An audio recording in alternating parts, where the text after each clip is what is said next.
मोरपी श्रीकृष्ण कथेचा भाग 10. श्री गणेशाय नमः. श्री गुरुभ्यो नमः. श्री राधाकृष्णाच्या चरणाला माझा कोटी कोटी नमस्कार. श्रोते हो, कालपर्यंत आपण कथानक श्रवण केलं. वसुदेव देवकीचा विवाह मोठ्या थाटामाटामध्ये संपन्न झाला. देवदेवताही या विवाहाला उपस्थित होते.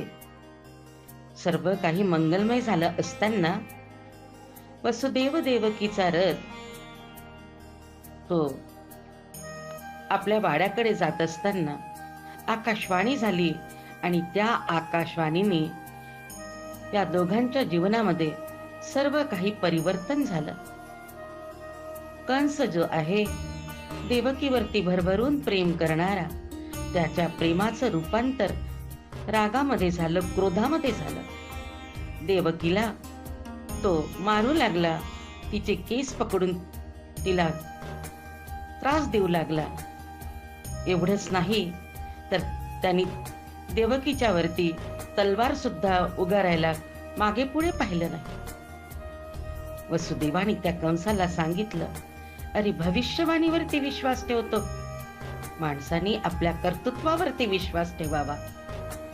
आणि इतका तो शूरवीर असून ते छोटस जन्माला येणारं बाळ तुझं काय बरं करणार आहे. वसुदेवानी कंसाला सर्वतोपरी समजावलेलं होतं. आणि शेवटी कंसाच्या मनामध्ये परिवर्तन होत नाही हे पाहिल्यानंतर वसुदेवाने आपल्या सामर्थ्याचा पण धाक त्या कंसाला दाखवलेला होता. वसुदेव जे आहे शूर होते आणि त्यांना भल्या मोठ्या यादव समूहाचा पाठिंबा होता. त्यामुळे कंसाने वसुदेवाच्या शब्दाला मान दिला. वसुदेवाने सांगितलेलं होतं, माझ्या ऐकलं नाही तर मात्र युद्धाला तुला उभं राहावं लागेल. मथुरेतील सर्व नगरी त्या कंसाला म्हणाली की वसुदेव जे म्हणतात आहे त्यांच्या म्हणण्यानुसार ऐकावे. देवक जो होता की देवकीचा पिता, त्याच्या डोळ्यात पाणी येत होतं. तो आपल्या पुतण्याला सर्वतोपरी समजावून सांगत होता, अरे तिच्या पोटी जन्माला येणारा 8वा मुलगा तुझा काय होणार आहे. ती तर नाही ना बहिणीचा वध करून पापाचा धनी होऊ नको. त्यावेळेला तो कंस आता मात्र काही उपाय राहिला नाही आणि स्तब्ध होऊन तो पाहू लागला, सर्वत्र पाहू लागला. सर्व म्हणाले की आकाशवाणीचा जो आवाज आहे तो नारदांसारखा वाटला. नारदांचा शोध तिथे घेण्यात आला. नारद काही दिसेना. वसुदेव म्हणाले, नारद असो की आकाशवाणी असो, ती मिथ्या तर काही ठरणार नाही. आणि नंतर एवढंच म्हणावंसं वाटतं की जीवात्म्याचं नातं हे परमात्म्याबरोबर असतं. आणि संसाराबरोबर जर का आम्ही नाती गोती रचली, त्याच्यावरती प्रेम केलं, तर हा संसार आम्हाला कधी ना कधी धोका देणारा असतो. फसवा संसार आहे, रडवणारा संसार आहे. ही सर्व नाती स्वार्थामध्ये गुरफटलेली असतात. परंतु परमेश्वरावरती केलेलं प्रेम आणि त्याच्यावरती जुळवलेला संबंध जो आहे तो आम्हाला परमानंद देणारा, आनंद देणारा असतो. कंगालाचा मालामाल करतो तोच भगवंत आहे आणि मनुष्याला रडवतो तो मात्र जीवमात्र आहे. म्हणूनच म्हणावंसं वाटतं, अरे संसार संसार नाती गोती वेशीवर. अरे संसार संसार मोह मायेचा बाजार. नाती गोती वेशीवर नुसता स्वार्थाचा व्यवहार. नाती गोती वेशीवर नुसता स्वार्थाचा व्यवहार. नुसता स्वार्थ पाहिलेला होता त्या कंसानी आणि मृत्यूचं भय पाहून आपल्या बहिणीला सुद्धा मारायला तो मागे पुढे पाहत नव्हता. आता मात्र कंस जो आहे त्यांनी तो सुवर्ण रथ काढून घेतला. वसुदेव देवकी रडत होते. देवकी रडत होती, वसुदेव तिला समजावत होते आणि कंस जो आहे तो मथुरेच्या दिशेने गेला, आपल्या राजवाड्याच्या दिशेने गेला. यादवांचा यादव लोक जे आहे रथ घेऊन आले. वसुदेव देवकीला मोठ्या प्रेमाने त्या रथामध्ये बसवलेलं होतं. मथुरेवरच्या वेशीवरती यमुनेच्या नदीच्या जवळच वसुदेवाचा भला मोठा वाडा होता. त्या वाड्याच्या दिशेने ही वरात ती चाललेली आहे. बघा श्रोते हो, काय प्रारब्ध असतं, काय भाग्यलेखा असतं की ज्या बहिणीचं लग्न मोठ्या थाटामाटामध्ये केलं, तिची वरातही वाजत गाजत मोठ्या आनंदाने सासरी जायला हवी होती. परंतु भाग्य कधी आपलं पान पलटेल आणि काय आपल्या जीवनामध्ये होईल आहे याचं काही क्षणाचा भरोसा नाही. म्हणून हे सर्व आता काय तर त्या वाड्याच्या दिशेने जात होते. वसुदेवाचा तो वाडा, त्या वाड्यामध्ये त्यांना नजर कैद करण्यात आलेले होते.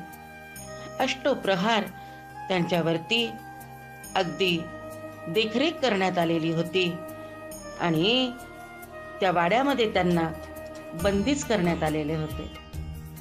आपल्याच घरामध्ये आपल्याला लॉकडाऊन व्हायची पाळी आलेली होती. आपण तो अनुभव उपभोगतोच आहे. परंतु त्या द्वापार युगामध्ये वसुदेव देवकीला असं नजर कैद व्हावं लागलं आणि अशाही परिस्थितीमध्ये साक्षात परमात्मा भगवंत आपल्या उदरी जन्माला येणार आहे याचा आनंद, भरभरून आनंद या दोघांना होत होता. इथे सर्व त्या वाड्यामध्ये फक्त गर्गमुनी, अक्रूर आणि पूतना यांना प्रवेश होता. गर्गमुनी धार्मिक संस्कार करण्याकरता त्या वाड्यामध्ये जाऊ शकत होते आणि नंतर मात्र तिथे अन्य कुणालाही जाण्याचा प्रवेश नव्हता. असं अगदी बंदिस्त जीवन वसुदेव देवकीचं होतं. अशा परिस्थितीमध्ये सुद्धा भगवंताचे त्यांनी आभार मानले. हे प्रभो, तुझ्या भक्तीमध्ये एकांत आणि एकांत असला म्हणजे देवा तुझं ध्यान जे आहे ते एकाग्रपूर्व होतं. प्रतिकूलतेतही ते भगवंताचे कोटी कोटी वंदन करत होते, पूजन करत होते आणि भक्ती अगदी निस्सीम भावाने भक्ती करत होते. वसुदेव देवकी आहे तरी काय हो, विशुद्ध चित्त म्हणजेच वसुदेव आहे आणि निष्काम बुद्धी म्हणजे देवकी माता आहे. असा संसार जेव्हा असतं, असं पतीपत्नीचं जीवन जेव्हा असतं, नातं असतं, तेव्हा परमानंद त्यांच्या घरी पुत्र रूपाने जन्माला येतो. वसुदेव शूर होते, वीर होते, पराक्रमी होते आणि सत्यवचनी होते. म्हणूनच त्या वचनावरती त्या कंसाने विश्वास ठेवला होता. वसुदेवाची कीर्ती सर्वत्र पसरलेली होती आणि देवकी पण विशुद्ध चित्त, तिच्या चित्तामध्ये फक्त ब्रह्म होता. आचरण शुद्ध होतं, निर्मळ मनाची होती, सुस्वभावी होती आणि गुणी अशी होती. हे दोघही त्या वाड्यामध्ये राहत होते. तिथे पूतना जी आहे ती पहारा करायची, देवकीकडे अगदी निरखून बघायची आणि झालेला बदल त्या कंसाकडे पोचवण्याचं कार्य तिला दिलेलं होतं. श्रोते हो, प्रत्येक कार्याला काही ना काही आपलं पूर्वकर्म जे आहे ते कर्मच आड येत असतं. काय झालं होतं की पूर्वजन्मामध्ये वसुदेव देवकी कश्यप आणि अदिती असताना त्या अदितीने दितीच्या व्रताचा भंग करण्याकरता इंद्राला सांगितलेलं होतं. बघा, ही सुंदरशी कथा आपण श्रवण करूया. कश्यपाच्या दोन पत्नी दिती आणि अदिती. दितीच्या उदरी जन्माला येतं ते दैत्य म्हणून ओळखल्या जातात आणि अदितीच्या पोटी जन्माला येतात ते देव म्हणून सर्वत्र पूजनीय होतात. दितीने कश्यपांना म्हटलं की माझ्या मुलांना त्याचा जय जयकार व्हावा. अदितीचे मुलं जसे पूजनीय ठरतात, तसंच माझ्याही मुलांना सन्मान मिळावा असं सुंदरसं व्रत तुम्ही मला सांगा. दितीने कश्यपांना प्रसन्न करून घेतलेलं होतं आणि कश्यपाने दितीला पुसवन हे व्रत सांगितलं. मार्गशीर्ष प्रतिपदेला हे व्रत सुरू करतात. वर्षानंतर उद्यापन करतात. या व्रताची लक्ष्मीनारायण ही आराध्य देवता आहे. लक्ष्मीनारायणाची षोडशोपचारे पूजा करतात. नंतर यज्ञ करतात. सुवासिनींची पूजा करून ओटी भरतात. सुपुत्र देणारे हे पुसवन व्रत दितीला कश्यप मुनींनी सांगितले.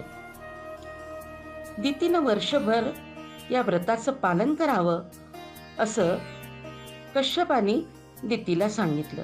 सगळी कामे स्वतःची स्वतःच करायची. आहाराचा संकोच करायचा. त्रिकाल स्नान करायचं. केस जे आहे त्या मोकळ्या केसाने कुठे जायचं नाही. जेवण झाल्यावरती हात धुवायचे आणि ते हात ताटामध्ये किंवा त्या जागी न धुता दुसरीकडे जाऊन धुवायचे. जमिनीवर झोपवायचे. वर्षभराच्या व्रतात जर काही चूक झाली तर ते त्या व्रताचं फळ तुला मिळणार नाही. दितीने सर्वही मान्य केले. पाण्यात शिरून स्नान करायचे नाही आणि सर्व निषिद्ध कर्माचा त्याग करायचा. गाय, ब्राह्मण, नारायण या सर्वांची पूजा करायची. असं हे पुसवन व्रत दिती मोठ्या श्रद्धेने करत होती. वर्षभर दितीने कठोर व्रत त्या व्रताचं पालन केलं. इंद्राला हे कळलं. भगवंताच्या आज्ञाने इंद्र तेथे वेश बदलून ऋषिकुमारांच्या वेशामध्ये दितीच्या सेवेला हजर झाला. कोठेच त्रुटी दिसेना. ब्रह्मदेवाने मोह निर्माण केला. एक दिवस संध्याकाळी हातपाय न धुता उष्ट्या मुखाने दिती निजली आणि ही त्रुटी अदितीने इंद्राला सांगितली. अदितीच्या सांगण्यावरून इंद्र दितीच्या गर्भामध्ये त्यांनी प्रवेश केला. गर्भाचे 7 तुकडे केले. ते रुदन करू लागले म्हणून प्रत्येक तुकड्यांचे 7 भाग त्या इंद्राने केले. दिती जागी झाली. तेव्हा इंद्र पुत्रासहित समोर प्रगटला. दितीला आश्चर्य वाटलं. इंद्राने वेशधारी ऋषी कुमाराने दितीला वंदन केले. माते, माझे हे सर्व बंधू आहे. ते देवगणामध्ये मरुतगण म्हणून ओळखले जातील. यांना सोमपानाचा अधिकार राहील आणि आपल्या पुत्रांना देवादिकात स्थान मिळाले हे पाहून दिती शांत राहिली. परंतु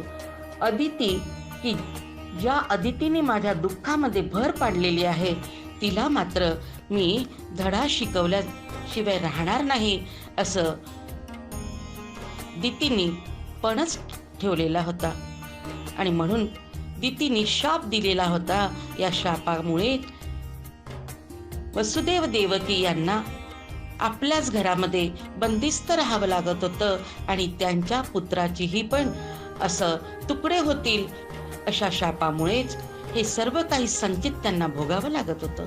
म्हणूनच म्हटलं जातं, कर्म प्रधान विश्व करी राखा, जो जस करही सो तसु फल चाका. आपल्या कर्माची फळं आपल्याला भोगावे लागतात. आणखीन म्हणजे काय तर कश्यप मुनींनी हे सर्व दितीला सांगून सुद्धा दितीने त्या व्रतामध्ये देवाच्या त्या साह्यानेच दितीच्या आचरणामध्ये बदल झालेला होता आणि तिच्या माथ्याला मात्र हे दुःख आलेलं होतं. श्रोते हो, देव आणि दैत्य यांचा पिता एकच आहे, परंतु माता 2 आहे. आई संस्कारमय मंदिराची मूर्ती आहे. संस्कार जर का चुकले तर ते बाळ देव न होता दैत्य होतं आणि सुसंस्काराने मूल जे आहे ते देवासमान पूजनीय वंदनीय होत असतं. आईच्या संस्कारावरती मुलं निर्भर असतात आणि मुलाचं आचरण शुद्ध असं असेल म्हणजे आईचे संस्कार अगदी योग्य असेल, त्याला वळण योग्य असेल, ती चुकलेल्या वेळेला मुलाला शासन करत असेल तर अशी मुलं सद्गुणी होतात आणि ते अगदी देवासमान वंदनीय होत असतात. आणखीन अशी एक गोष्ट म्हणजे कश्यपानी यज्ञाकरता गायी, ऋषीमुनींच्या गायी पळवून आणलेल्या होत्या. गायी विना वासरं हंबरडा फोडत होती. हम्मा हम्मा म्हणून अगदी हंबरडा फोडत होती. ते दुःख ऋषीमुनींना पाहवलं गेलं नाही. कश्यपाला त्यांनी शाप दिला की तुझ्या सुद्धा मुलांची ताटातूट होईल आहे, तुलाही हे दुःख भोगावं लागेल आहे. या शापामुळे वसुदेव देवकी यांना हे दुःख सहन करावं लागत असतं. आपणच आपल्या कर्माची फळं आणि ही फळं आपल्याला भोगावी लागत असतात. वसुदेव देवकी त्या कारागृहामध्ये, म्हणजेच ते कारागृह नाही तर नजर कैदेमध्ये भगवंताची आराधना करत होते आणि त्या प्रभूचं मोठ्या श्रद्धेने नाम जपत होते. आपणही पण भगवंताचं नाम जपूया. श्री कृष्ण गोविंद हरे मुरारी, हे नाथ नारायण वासुदेव. श्री कृष्ण गोविंद हरे मुरारी, हे नाथ नारायण वासुदेव. इथे कथेला विराम देते. श्रीहरये नमः, श्रीहरये नमः. श्री राधे, श्री राधे.